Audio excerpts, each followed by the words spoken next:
માળિયા હાટીનામાં શ્રાવણ માસના છેલ્લા સોમવારે વહેલી સવારથી શિવાલયોમાં ભક્તો દ્વારા ભગવાન શિવને અભિષેક કરવામાં આવ્યો, જેમાં જલાભિષેક, બિલીપત્ર અર્પણ, ફૂલ, કમળ ચડાવવામાં આવ્યા હતા.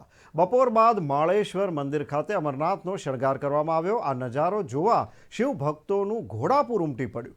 ભક્તોએ દર્શન કરી ધન્યતા અનુભવી હતી. માળિયા હાટીનામાં માળેશ્વર મહાદેવ મંદિર ખાતે આરતી, શંખનાદ, ઢોલના ધબકાર, ઝાલરના ઝણકારે, શરણાઈના સૂરે આરતી કરવામાં આવી હતી. આરતીમાં મોટી સંખ્યામાં શિવભક્તોએ ભાગ લીધો હતો. આ તકે માળેશ્વર મહાદેવ મંદિર ખાતે અને રુદ્રેશ્વર મંદિર ખાતે આ પ્રસંગ ઉજવવામાં આવ્યો હતો.